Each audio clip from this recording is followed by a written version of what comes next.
ఈరోజు ఈ పొగాకు పంటే తీసుకుంటే ఈ చంద్రబాబు నాయుడు గారి ప్రభుత్వం రాక మునుపు అంటే మా ప్రభుత్వం చివరి సంవత్సరంలో కూడా పొగాకు పంటకు సంబంధించి 2023-24 అంటే మా ప్రభుత్వ హయాంలో కేజీ 366 రూపాయలు అంటే గత సంవత్సరం కేజీ 366 రూపాయలు అంటే 36,000 రూపాయలకు KG tobacco KG Virginia tobacco అమ్ముడుపోయింది. గత సంవత్సరం హైగ్రేడ్ 36,000 రూపాయలు క్వింటాల్కి అమ్ముడుపోతే లో గ్రేడ్ కూడా 24,000 రూపాయలకు తగ్గకుండా క్వింటాలకు గత సంవత్సరం అమ్ముడుపోయిన పరిస్థితుల మధ్య ఈరోజు పరిస్థితి ఏమిటి అని చెప్పి ఒక్కసారి మనమే వెళ్ళి చూసాం. ఈరోజు కాస్తో కూస్తో జగన్ వస్తున్నాడు కాబట్టి అని చెప్పి కాస్తో కూస్తో వీళ్ళంతా కూడా సిండికేట్ కింద ఫామ్ అయ్యి కాస్తో కూస్తో 100 రేట్లు పెంచే ప్రయత్నం చేశారు. జగన్ వస్తున్నాడు కదా, మళ్ళీ జగన్ ఎక్కడ మాట్లాడతాడో మళ్ళీ అల్లరవుతుందేమో అని చెప్పి. కానీ పరిస్థితి చూస్తే ఒకసారి మామూలుగా మార్చిలో ప్రొక్యూర్మెంట్ స్టార్ట్ చేయాలి. మార్చి, ఏప్రిల్, మే, జూన్ ఈ 4 నెలల్లో మామూలుగా ప్రొక్యూర్మెంట్ కంప్లీట్ కావాలి. 220 మిలియన్ టన్నుల ప్రొక్యూర్మెంట్ చేయాల్సి ఉంటే కేవలం 40 మిలియన్ టన్నులు మాత్రమే ప్రొక్యూర్మెంట్ చేసిన పరిస్థితులు ఈరోజు రాష్ట్రంలో కనిపిస్తూ ఉన్నాయి. ఈరోజు రేట్ ఎంత అని చెప్పి చూస్తే ఈరోజు బ్రైట్ క్వాలిటీ అంటే హై గ్రేడ్ క్వాలిటీ ఆవరేజ్ మీద నేను ఇక్కడికి రాక మునుపు వరకు కూడా ఆవరేజ్ మీద 220 రూపాయల నుంచి 260 రూపాయల మధ్యలో అమ్ముడుపోయే పరిస్థితి. ఈరోజు నేను వచ్చినాను కాబట్టి 280 చేసినాను. రైతులకు హై గ్రేడ్ క్వాలిటీ యావరేజ్ 240-250 రూపాయలు కూడా హై గ్రేడ్ వెరైటీకి రాని పరిస్థితిలో ఈరోజు రైతు పొగాకు అమ్ముకుంటా ఉన్నాడు. గత ఏడాది ఇదే హై గ్రేడ్ క్వాలిటీ బ్రైట్ క్వాలిటీకి 366 రూపాయలు కేజీ అమ్ముడుపోయింది. అంటే 36,600 రూపాయలు క్వింటాలు. ఈరోజు సగటున హై గ్రేడు 240-250కి పోతా ఉంది. ఇక లో గ్రేడ్ పరిస్థితి చూస్తే కొనే నాతుడు లేడు. లో గ్రేడ్ పరిస్థితి. యావరేజ్ మీద ఎంత కొనుక్కుంటున్నారు అని అంటే 160 రూపాయలు కేజీ నుంచి 180 రూపాయలు కేజీ కొంటా ఉన్నారు. అది కూడా కొండం లేదు ఎవడు. ప్రతి రైతు ఇక్కడికి స్టాక్ తీసుకొని వస్తూ ఉన్నాడు. ఇక్కడ నుంచి 40% మళ్ళా స్టాక్ వెనక్కి తీసుకొని పోతా ఉన్నాడు ప్రతి రైతు కూడా. 220 మిలియన్ టన్నులు కొనాల్సిన చోట జూన్ నెల అయిపోతా ఉంది, సీజన్ అయిపోతా ఉంది, కొనుగోలు చేసే సీజన్ అయిపోతా ఉంది. హయాంలో అంటే మా ప్రభుత్వ హయాంలో రైతులకు పంట వేసిన తర్వాత ఆ పంట నష్టం పోతుంది అన్న భయం లేకుండా రైతులకు ఉచితంగా పంటల బీమా చేసి ప్రతి ఎకరాను ఈ క్రాప్ చేసి ఆర్బీకేల ఆధ్వర్యంలో పారదర్శకంగా రైతులకు ఉచిత పంటల బీమా వైఎస్ఆర్సీపీ ప్రభుత్వం అమలు చేస్తే చంద్రబాబు నాయుడు గారి ప్రభుత్వం వచ్చిన తర్వాత ఆ ఉచిత పంటల బీమా ఎత్తివేసిన పరిస్థితుల్లో ఈరోజు రాష్ట్రంలో వ్యవసాయం కనిపిస్తూ ఉంది. ఈ క్రాప్ వ్యవస్థను పూర్తిగా నీరుగార్చేశారు. దళారీలు లేకుండా పంటలు కొనుగోలు చేసి ఆర్బీకే వ్యవస్థను నీరుగార్చిన పరిస్థితులు ఈరోజు రాష్ట్రంలో చూస్తూ ఉన్నాం.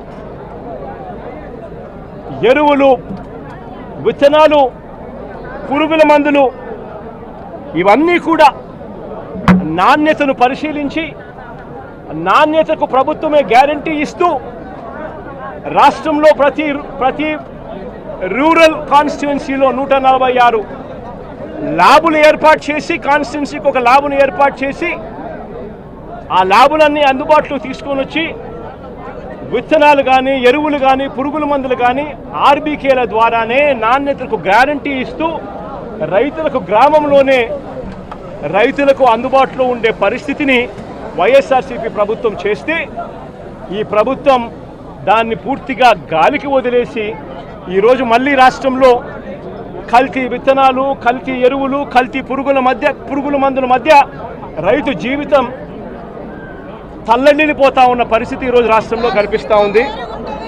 మేము తీసుకొచ్చిన ల్యాబులు ఈరోజు నిర్వీర్యం చేస్తూ ఉన్న పరిస్థితుల మధ్య ఈరోజు రాష్ట్రం కనిపిస్తూ ఉంది. మా ప్రభుత్వ హయాంలో ధాన్యం కొనుగోలు కాక ఆర్బీకేల ద్వారానే దళారీ వ్యవస్థ తీసేసి ధాన్యం కొనుగోలులో ప్రతి రైతుకు కూడా కనీస మద్దతు ధర ఖచ్చితంగా రైతుకు అందుబాటులోకి తీసుకొచ్చే కార్యక్రమం మేము చేస్తూ ప్రతి రైతుకు కూడా ఎంఎస్పి మాత్రమే కాకుండా జిఎల్టీ ఛార్జెస్ కింద అంటే gunny bags, logistics, gunny bags, labour, transport కింద ప్రతి రైతుకు ఎకరాకు 10,000 రూపాయలు అదనంగా మా ప్రభుత్వ హయాంలో, వైఎస్ఆర్సీపీ ప్రభుత్వ హయాంలో ప్రతి రైతుకు కూడా మేము ఇచ్చేవాళ్ళం. ఈరోజు రైతుకు గిట్టుబాటు ధరలు రాని పరిస్థితి, ధాన్యం కూడా 300 రూపాయలు ఎంఎస్పీ కన్నా తక్కువ రేటుకు కొనుగోలు చేసిన పరిస్థితి, రైతు అమ్ముకున్న పరిస్థితి దళారీలకు.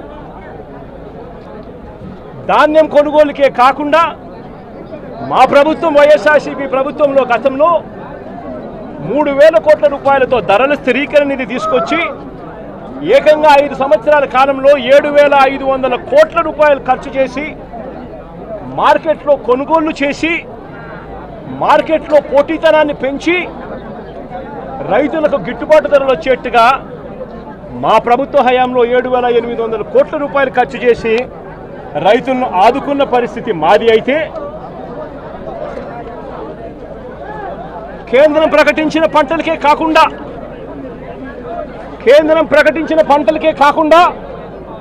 మిరప, పసుపు, ఉల్లి, చిరుధాన్యాలు, అరటి, బత్తాయి, టొమాటో వంటి పంటలకు సైతం ఎంఎస్పీని ప్రకటించి రాష్ట్ర ప్రభుత్వమే దాన్ని ఆర్బీకేలలో దాన్ని పోస్టర్లు వేసి పెట్టి ఆర్బీకేలలోనే అక్కడే పనిచేస్తూ ఉన్న అగ్రికల్చరల్ గ్రాడ్యుయేట్ ఆర్బీకేలో అక్కడే కూర్చోబెట్టి ఆ పంటలకు సంబంధించిన రేట్లు వెంటనే అప్డేట్ చేసేవాళ్ళు. ఏ పంటకైనా కూడా గిట్టుబాటు ధర రాని పరిస్థితి ఎక్కడైనా ఉంటే వెంటనే ప్రభుత్వం ఇన్వాల్వ్ అయ్యేది. జాయింట్ కలెక్టర్లు అందరూ కూడా మార్క్ఫెడ్కు వీళ్ళందరూ కూడా జాయింట్ ఎండీలుగా వీళ్ళందరినీ కూడా నమోదు చేశారు. వెంటనే మార్కెటింగ్ శాఖ ఇన్వాల్వ్ అయ్యి జాయింట్ కలెక్టర్ల ఆధ్వర్యంలో పంటలు కొనుగోలు చేసే పరిస్థితి. ఈరోజు అవన్నీ కూడా గాలికి ఎగిరిపోయిన పరిస్థితుల మధ్య ఈరోజు రాష్ట్రంలో వ్యవసాయం జరుగుతూ ఉంది. ఈరోజు ఈ పొగాకు పంటే తీసుకుంటే ఈ చంద్రబాబు నాయుడు గారి ప్రభుత్వం రాక మునుపు అంటే మా ప్రభుత్వం చివరి సంవత్సరంలో కూడా పొగాకు పంటకు సంబంధించి 2023-24 అంటే మా ప్రభుత్వ హయాంలో కేజీ 366 రూపాయలు అంటే గత సంవత్సరం కేజీ 366 రూపాయలు అంటే 36,000 రూపాయలకు KG tobacco KG Virginia tobacco అమ్ముడుపోయింది.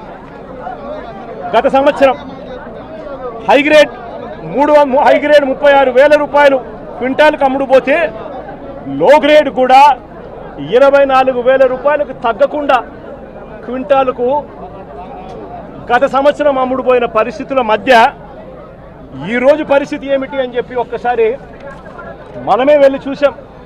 ఈరోజు కాస్తో కూస్తో జగన్ వస్తున్నాడు కాబట్టి అని చెప్పి కాస్తో కూస్తో వీళ్ళంతా కూడా సిండికేట్ కింద ఫామ్ అయ్యి కాస్తో కూస్తో 100 రేట్లు పెంచే ప్రయత్నం చేశారు. జగన్ వస్తున్నాడు కదా, మళ్ళీ జగన్ ఎక్కడ మాట్లాడుతూ పడతా ఉన్న